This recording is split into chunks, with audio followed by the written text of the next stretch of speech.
Doctor Hedgewar द्वारा रोपित और गुरुजी द्वारा विस्तारित राष्ट्रीय स्वयंसेवक संघ को, उसके मूल विचारों को जरा भी आंच न आने देते हुए आधुनिकता का समावेश कर उसे अधिक जनोन्मुख बनाने का कार्य संघ के तृतीय सरसंघचालक बाला साहेब देवरस ने किया। बाला साहेब केवल दूरदर्शी ही नहीं थे, बल्कि वे अत्यंत कुशल संगठनकर्ता भी थे।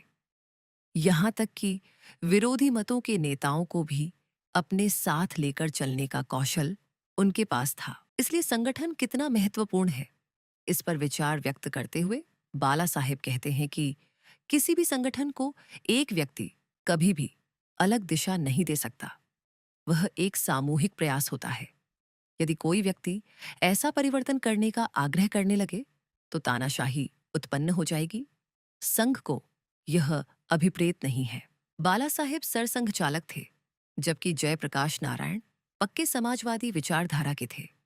परंतु 1974 में, अर्थात आपातकाल के पूर्वार्ध में, जब संपूर्ण क्रांति का आह्वान करते हुए जयप्रकाश नारायण के नेतृत्व में नवनिर्माण आंदोलन पूरे देश में जोर पकड़ रहा था, तब अपने वैचारिक मतभेदों को एक तरफ रखकर और बड़े उदार हृदय से बाला साहेब ने कहा कि अंधकार से घिरे अत्यंत कठिन समय में जयप्रकाश जी के रूप में एक संत इस देश की रक्षा के लिए आगे आए हैं।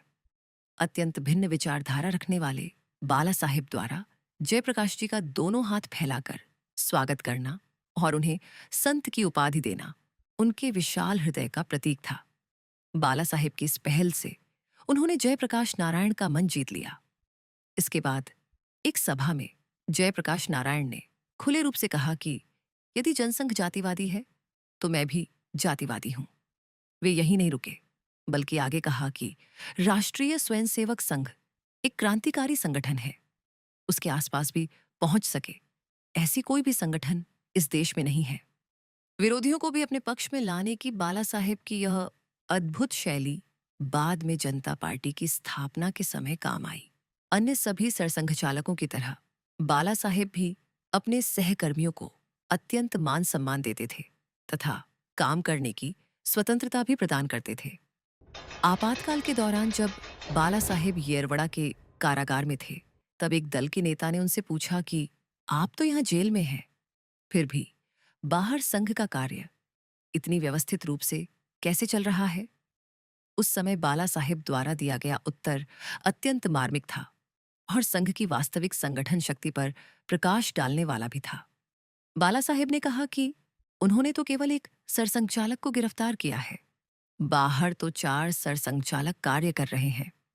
ऐसा कहते हुए उन्होंने संघ के सहकार्यवाह और सह सरकार्यवाह की गुणवत्ता, अनुभव, अधिकार और क्षमता सरसंघचालक के समान ही है, यह स्पष्ट कर दिया। 19 महीने आपातकाल के दौरान कारागार में रहने के बाद जब उनकी रिहाई हुई, उस समय क्षमाशील बाला साहेब ने कहा कि सब कुछ भूल जाओ और गलती करने वालों को क्षमा करो। समाज में जाति व्यवस्था पर प्रहार करते हुए बाला साहेब कहते हैं कि समाज की धारण के लिए जिसे जाति व्यवस्था या वर्ण व्यवस्था कहा जाता है, वह आज अस्तित्व में ही नहीं है। आज जो कुछ है वह अव्यवस्था है, वह विकृति है। समाज धारण से उसका कोई भी संबंध नहीं रह गया है। इस संदर्भ में उपाय बताते हुए बाला साहेब कहते हैं कि जाति भेद समाप्त किए बिना हिंदू एकता कठिन है। अस्पृश्यता मानवता पर लगा हुआ कलंक है। अस्पृश्यता एक भूल है, वह हर प्रकार से समाप्त होनी चाहिए, वह पूर्णतः समाप्त होनी चाहिए।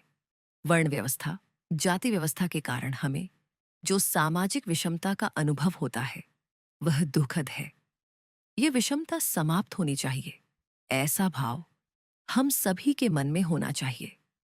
इस विषमता के कारण समाज में विघटन आया है, दुर्बलता आई है, यह हमें समझना चाहिए। आज हिंदू मतों के ध्रुवीकरण के सुखद परिणाम केंद्र और कुछ राज्यों में दिखाई दे रहे हैं। इसकी शुरुआत बाला साहेब ने की। 1984 के चुनाव में उन्होंने हिंदू वोट बैंक की कल्पना प्रस्तुत की। 4 अक्टूबर 1984 को विजयादशमी के अवसर पर दिए गए भाषण में बाला साहेब ने कहा कि सार्वजनिक चुनाव निकट आ रहे हैं। इन चुनावों में हिंदुओं को अपने पंथ, भाषा, जाति संबंधी अभिमान से प्रेरित न होकर राष्ट्रीय हित के आधार पर मतदान करना चाहिए। हिंदू व्यक्ति का मत हिंदू विरोधी व्यक्ति को कदापि नहीं मिलना चाहिए। हम किस प्रकार की सामाजिक व्यवस्था चाहते हैं, इसे स्पष्ट करते हुए बाला साहेब कहते हैं कि जब जब सामाजिक आर्थिक व्यवस्था में परिवर्तन का विषय आता है, तब हमारा दृष्टिकोण सर्वे भवन्तु सुखिनः, सर्वे सन्तु निरामया ऐसा होना चाहिए। इसका अर्थ यह है कि प्रत्येक व्यक्ति सुखी हो, प्रत्येक व्यक्ति निरोगी हो। यह हमारी सामाजिक जिम्मेदारी है। यह सुभाषित हमारी सामाजिक आर्थिक विचारधारा का आधार है। संघ शाखा का उद्देश्य स्पष्ट करते हुए बाला साहेब कहते हैं कि संघ की शाखा केवल खेल खेलने या परेड आयोजित करने का स्थान नहीं है, बल्कि वह सज्जनों की सुरक्षा सुनिश्चित करने का एक अघोषित संकल्प है। यह युवाओं को बुरी आदतों से दूर रखने वाला एक संस्कार केंद्र है। समाज पर अचानक आए संकट के समय तत्काल और बिना किसी भेदभाव के सहायता प्राप्त करने का यह आशा का केंद्र है। यह महिलाओं की निर्भयता और उनके प्रति सुसंस्कृत व्यवहार का आश्वासन है।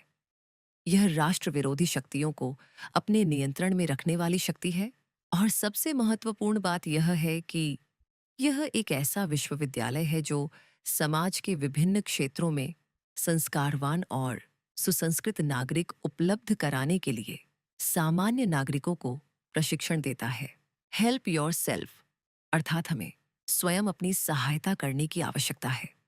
अपने संरक्षण के लिए हमें स्वयं ही सशक्त और संगठित होना आवश्यक है। यह स्पष्ट करते हुए बाला साहेब कहते हैं कि संघ हिंदू समाज को सक्षम बनाना चाहता है। संघ की इच्छा है कि यह शक्ति स्वाभाविक रूप से समाज में सदैव विद्यमान रहे। समाज को हमेशा किसी बाहरी संस्था या संगठन द्वारा संरक्षण दिया जाना उचित नहीं है। समाज को अपनी सभी समस्याओं का समाधान स्वयं ही करना चाहिए। संघ ऐसी स्वाभाविक शक्ति को जागृत कर रहा है। डॉक्टर हेडगेवार और गुरुजी का प्रत्यक्ष सहभाग्य प्राप्त करने वाले तथा उनकी मुश्य में तैयार हुए बाला साहेब देवरस को उनके कुशल संगठन कौशल के साथ प्रखर बुद्धिमत्ता और दूरदृष्टि का साथ प्राप्त हुआ और इस कारण उनके सरसंघ चालक पद के कार्यकाल में संघ ने उत्तुंग उड़ान भरी।